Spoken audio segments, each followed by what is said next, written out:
Bienvenue dans cette nouvelle édition du 12-15. Au sommaire, Boko Haram s'empare de la base militaire de Baga dans le nord-est du Nigeria, une base stratégique située près du lac Tchad. Un nouveau revers pour l'armée nigériane.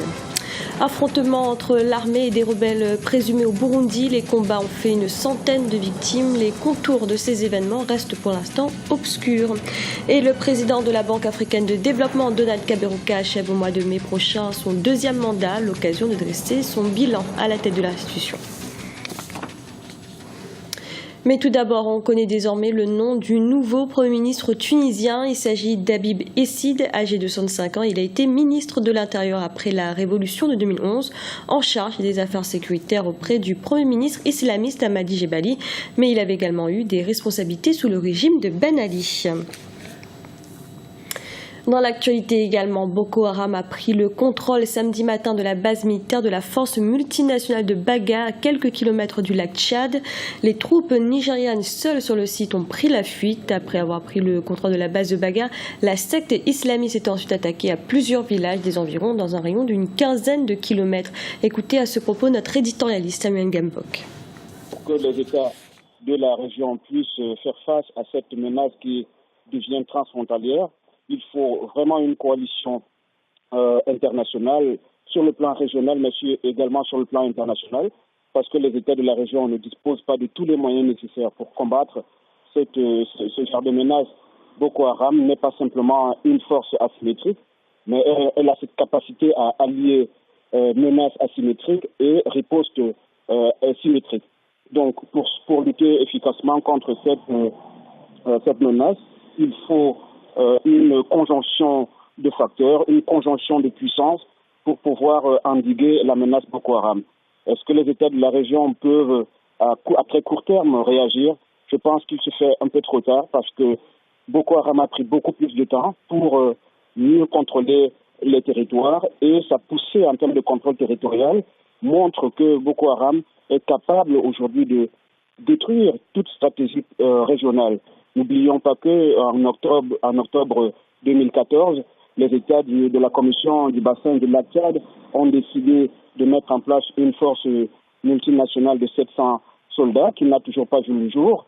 Et la capacité de Boko Haram, aujourd'hui, la victoire militaire de Boko Haram sur la prise de la base militaire de la force multinationale permet de deux choses. D'abord, l'approvisionnement en équipement militaire de Boko Haram, mais également la prise de la base militaire, même si cela n'a duré que quelques heures, de la base militaire d'Achigachia il y a quelques jours au Cameroun, permet à Boko Haram de se ravitailler suffisamment en matériel militaire. Et donc aujourd'hui, pour que les États puissent faire face à cette menace, il faut l'aide internationale d'urgence sur le plan stratégique, il faut une expertise internationale en la matière, il faut que les États de la région puissent être dotés en drones. En Libye, les négociations sous l'égide des Nations Unies visant à mettre fin au conflit sont de nouveau reportées. Elles devaient reprendre ce lundi. D'après l'envoyé spécial de l'ONU, Bernardino León, les belligérants avaient pourtant donné leur accord de principe pour la tenue d'une réunion de conciliation à partir de ce 5 janvier. Au Burundi, c'est toujours le flou qui domine autour des événements de ces derniers jours. Pour rappel, une centaine de rebelles qui auraient tenté de déstabiliser le pouvoir de Bujumbura ont été tués lors d'une opération militaire de grande envergure. Jean-Célestin Djangé et Aminata Diak. Que se passe-t-il à la frontière entre le Burundi et la République démocratique du Congo? Difficile de savoir avec exactitude. Selon des informations de sources bien introduites, plus d'une centaine d'hommes armés ont été interceptés dans la province des Cibitoke, à une soixantaine de kilomètres au nord de la capitale Bujumbura. Après plusieurs jours d'un combat sans merci, ce groupe rebelle aurait été vaincu. Depuis, la situation serait à nouveau sous contrôle des forces loyalistes. Selon les informations qui sont à notre disposition, c'est que ce groupe a été complètement démantelé et que selon la liste des combattants qu'ils avaient, la quasi-totalité, si pas tous, avaient traversé la frontière pour venir attaquer le pays. Donc le groupe a été complètement démantelé. Donc le Burundi ne craint pas d'autres attaques en provenance de la RDC, mais reconnaît quand même qu'il y a d'autres personnes qui sont toujours de l'autre côté de la frontière, parce que l'Est de la RDC est comme un hub de forces négatives. Selon des observateurs, les rebelles seraient entrés dans le nord-ouest du Burundi Burundi à partir de la République démocratique du Congo dans la nuit de lundi 29 au mardi 30 décembre.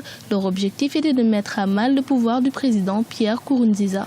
Il s'agit d'un groupe rebelle composé pour la première fois de Burundais Hutus et Tutsis, donc c'est-à-dire toutes ethnies confondues. Et ce groupe conteste, disons, la gestion du pouvoir du président Nkurunziza, notamment au niveau des élections. Et c'est un groupe composé environ de 200-250 hommes et qui est venu du Congo et lourdement armé, d'après ce qu'on dit. La situation n'est pas sous contrôle parce qu'il est estimé qu'environ 20 rebelles ont été tués, mais d'autres auraient pu regagner la forêt de Kibira. Donc, c'est-à-dire que les combats continuent. Après 5 jours d'une impitoyable chasse à l'homme, plus de 100 assaillants auraient été tués. Les forces de l'ordre auraient perdu de leur côté une dizaine d'hommes alors que 4 rebelles ont survécu. Cette situation intervient alors que la République démocratique du Congo et les Grands Lacs peinent toujours à désarmer les ex-combattants du FDLR. Et puis sachez qu'à Madagascar, le président Razonari-Mampianine devrait présenter ses vœux ce vendredi à l'occasion d'une cérémonie officielle. Cela fait presque un an qu'il est arrivé à la tête de l'État malgache. La rentrée politique s'annonce chargée pour la grande île avec notamment la poursuite du processus de réconciliation nationale. Donald Kaberuka est président de la Banque africaine de développement depuis 2005. En mai prochain, il arrivera au terme de son deuxième mandat. À quelques mois de l'élection pour son départ, revenons sur son parcours et son bilan à la tête de l'institution. Vivanido. Que retenir du passage de Donald Kaberuka à la tête de la Banque africaine de développement? Élu en juillet 2005, l'actuel président de la BAD quittera la tête de l'instance financière panafricaine le 28 mai prochain. Un passage qui a permis à l'homme de donner une crédibilité internationale à la banque qui était en perte de vitesse dans les années 1990.